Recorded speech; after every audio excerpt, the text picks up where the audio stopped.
কথাটাকে দৃঢ়তার সঙ্গে প্রকাশ করার জন্য কবি একই বাংলা মানে একই তাৎপর্যপূর্ণ লাইন দুরকম ভাবে ইউজ করেছেন কবিতাটিতে।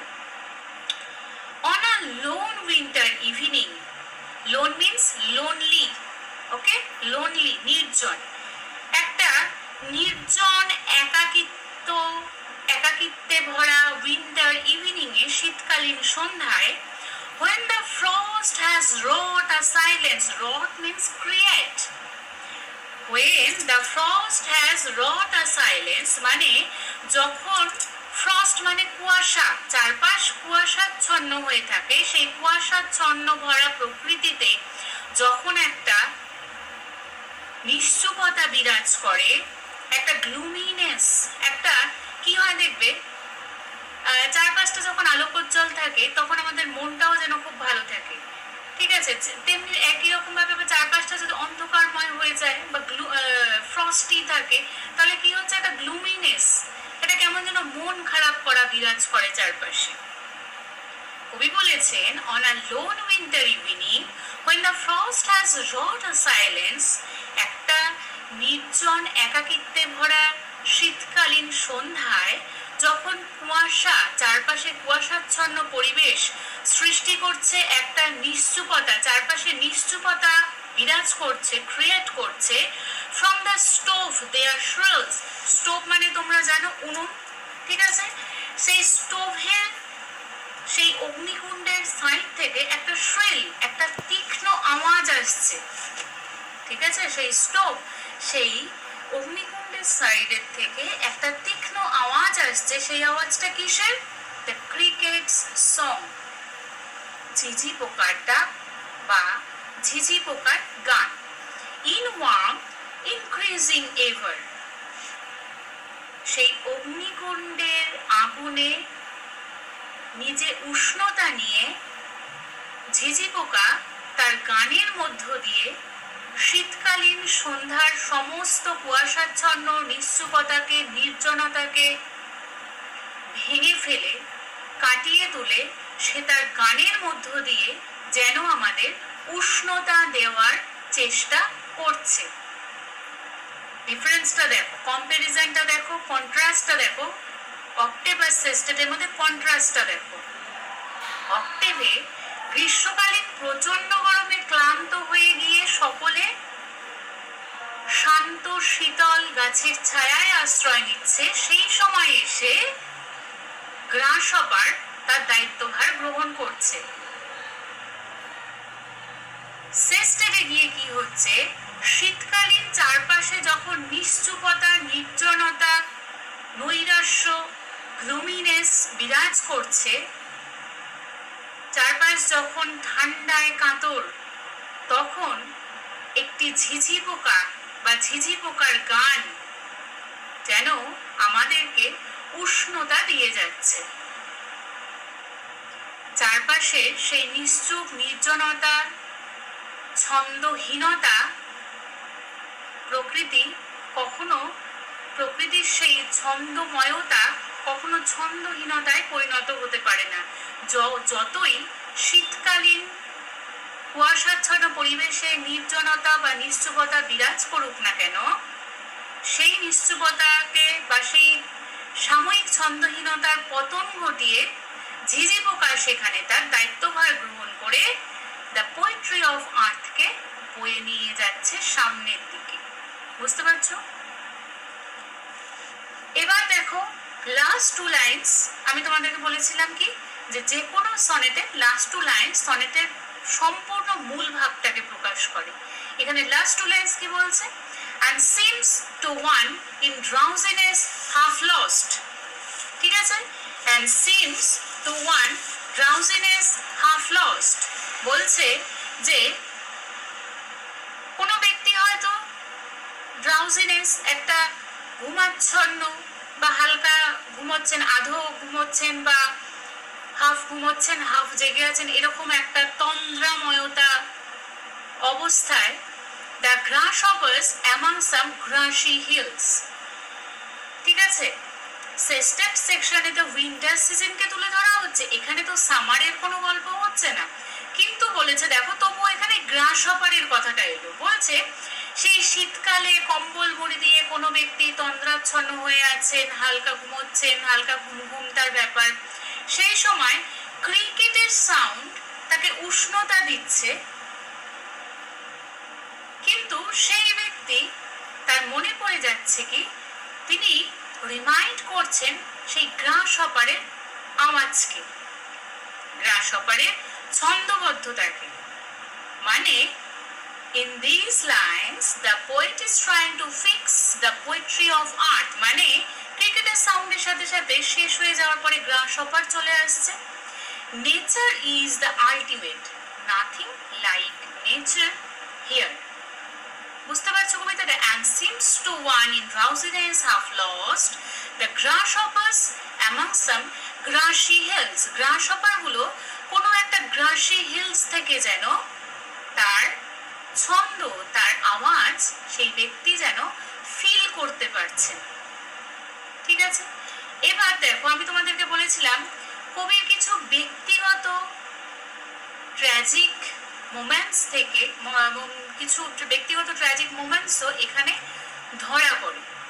ঠিক আছে, কবির জীবনে অনেক ট্র্যাজেডি আছে, সেই ট্র্যাজেডির একটা ছোট্ট জাস্ট অংশ আমি তোমাদেরকে বলছি, ছোট্ট একটু জাস্ট কয়েকটা কথা আমি তোমাদেরকে বলি। কবিকে একসময় তৎকালীন সমাজে বলা হয়েছিল, তার যে কবিতাগুলো ম্যাগাজিনে, বিভিন্ন ম্যাগাজিনে প্রকাশ পেত, সেই কবিতাগুলো তখন তো আর অ্যারিস্টোক্রেট ফ্যামিলি ছাড়া সবাই ম্যাগাজিন কিনে পড়ার মতো ক্ষমতা রাখতো না।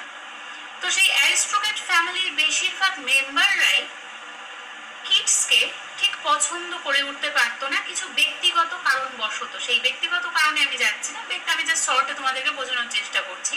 ব্যক্তিগত কারণবশত পছন্দ করতো না, তার কবিতাগুলো রিভিউ করতো তারা। রিভিউ মিনস সেখানে কবিতার সমালোচনা হতো না, সেখানে সমালোচনা হতো কবির।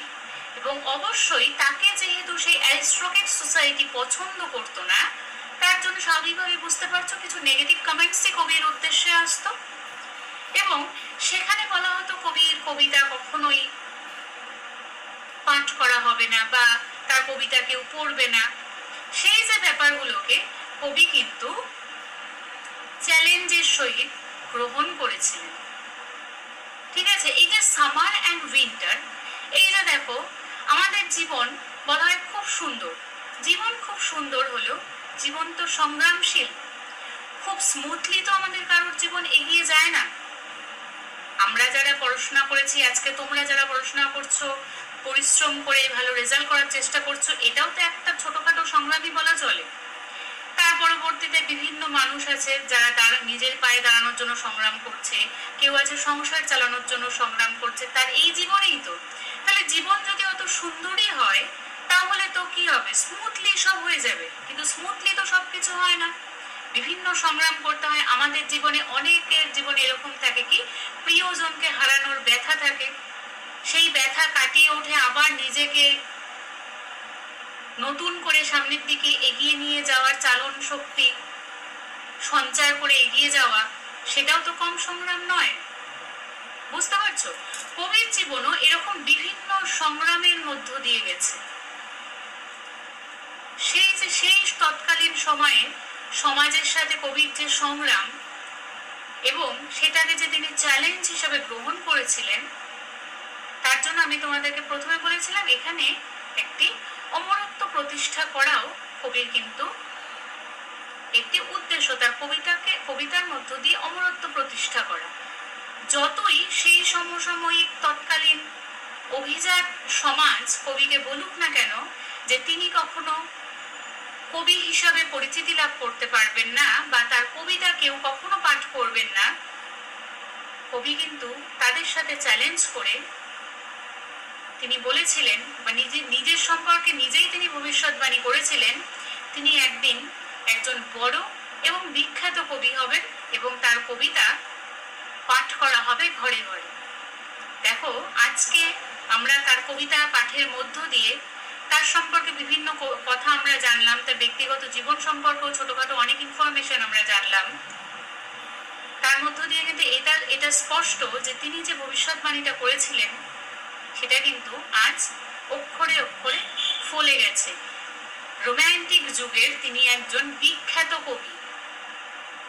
এবং এই যে দেখো লাইনটা বলেছে, the poetry of art is never dead, এটা যদি অন্যভাবেও আমরা দেখি তাহলে এটা হতে পারে এরকম যে কবির লেখা, কবি যে লিখছেন তার এই লেখনী শক্তি বা তার কবিতা লেখা হচ্ছে, সেই কবিতা যতই তারা সমালোচনা করুক না কেন বা নেগেটিভ কমেন্টস পাস করুক না কেন, সেই সমস্ত মানুষদের, অভিজাত সমাজের বাজে কথা, খারাপ মন্তব্য কবিকে কিন্তু থামিয়ে দিতে পারেনি, তাকে কবিকে শেষ করে দিতে পারেনি। তিনি কিন্তু মনের মধ্যে, ওই যে আমি বলেছিলাম কবিকে এসকেপিস্ট বলা হয়, সমস্ত কিছু দুঃখ কষ্ট রাগ ক্ষোভ ঈর্ষা সমস্ত কিছুকে ভুলে গিয়ে, সমস্ত কিছুকে ওভারকাম করে তিনি কিন্তু নিজের লক্ষ্যে স্থির থেকেছেন। তাই আজকে তিনি একজন রোম্যান্টিক যুগের বিখ্যাত কবি হিসাবে আমাদের বই, আমাদের পাঠ্যসূচিতে আছে। তার কবিতা আমাদের পাঠ্যসূচিতে আমরা পাঠ করছি, দ্য পোয়েট্রি অফ আর্ট, এই কবিতাটির মধ্য দিয়ে। বুঝতে পারছো?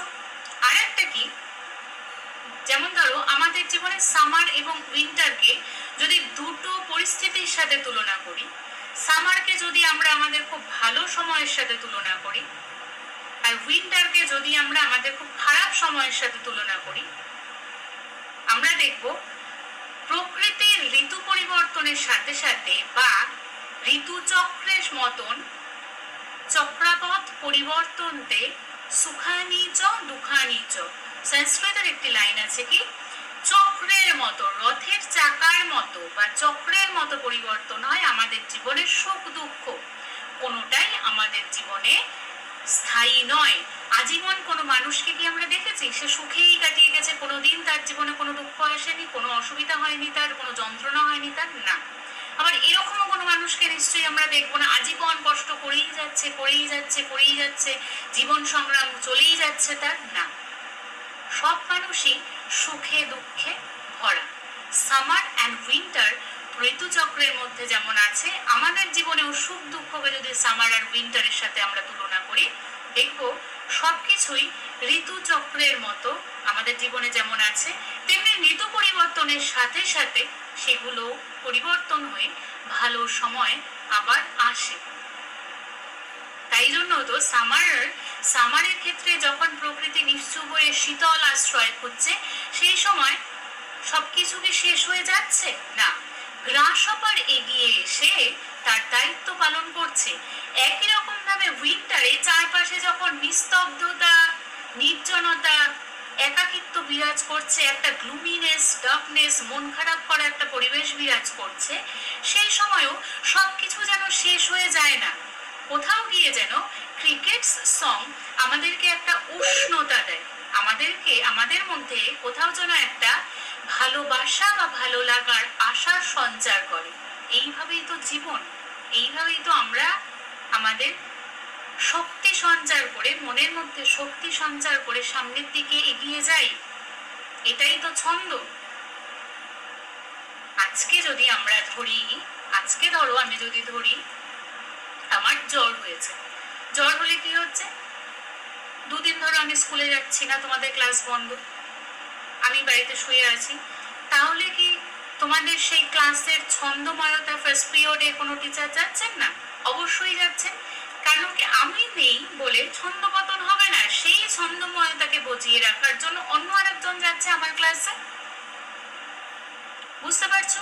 বা এই যে আমরা হাঁটছি, এই যে সূর্যের চারপাশে পৃথিবী ঘুরছে, প্রত্যেকটা কিছু, এই যে ধরো আমরা গান গাচ্ছি, এই যে আমরা কথা বলছি, যাই করছি, বা ধরো কখনো বাড়িতে যদি মা রান্না করেন, দেখবে কড়াইতে যখন খুন্তি দিয়ে তিনি রান্না করছেন, প্রত্যেকটা কিছু একটা নিজস্ব ছন্দে কিন্তু হচ্ছে, ছন্দের মধ্য দিয়ে সমস্ত কিছু একটা ছান্দিক বন্ধনে আবদ্ধ হয়ে আছে সবকিছু। সমস্ত আমরাও তো প্রকৃতির অংশ, প্রকৃতির বাইরে তো আমরা নই, আমরাও প্রকৃতির অংশ, তাই আমাদেরও নিজস্ব কিছু ছন্দ আছে। কেউ আমরা স্পিডে হেঁটে যাই, তার হাঁটার ছন্দটা তেমন। কেউ আমরা খুব slow slow slow slow slow slow হাঁটি, তার হাঁটার ছন্দটা তেমন। বুঝতে পারছো? বিভিন্ন রকম গানের যেমন ছন্দ, যারা কবিতা পাঠ করেন, আবৃত্তি পাঠ করেন, তাদের আবৃত্তি বলার মধ্যে একটা ছন্দ আছে। সবকিছুই একটা ছন্দের মধ্যে আবদ্ধ। আশা করছি আমি তোমাদেরকে জন কিটসের দ্য পোয়েট্রি অফ আর্থ এটা বোঝাতে সক্ষম হলাম। তোমরা ভালো করে এটা পড়ো বাড়িতে, টেক্সট বইটাকে ফলো করো ভালো করে। বিভিন্ন বিষয়, বিভিন্ন ইনফরমেশন আমি দিলাম, ছোটখাটো বিভিন্ন ইনফরমেশন আমি দিলাম, সেগুলোকে লিখে রাখার চেষ্টা করো খাতায়।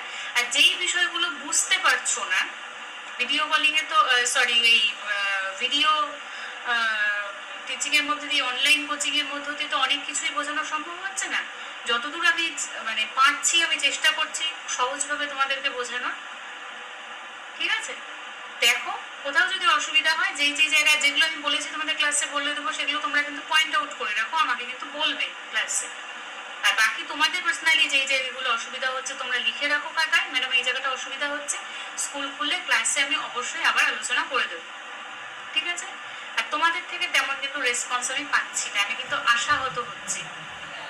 তোমাদের থেকে রেসপন্স কিন্তু আমি পাচ্ছি না, আমি কিন্তু অনেক আশা করে ক্লাসটা করাচ্ছি। আমি ভেবেছিলাম তোমরা অনেকটা অ্যাক্টিভলি, আনন্দ, জয়ফুলি তোমরা ক্লাসটা করবে, করছো না কিন্তু তোমরা সেভাবে। ঠিক আছে? আমি আশা রাখি তোমরা করবে, বাড়িতে ভালো করে পড়ো, পড়ে আমি নেক্সট তোমাদের কিছু কোয়েশ্চেন দিব, সেই কোয়েশ্চেনগুলো ভালো করে পড়ে মুখস্থ করে খাতায় লিখে রাখবে।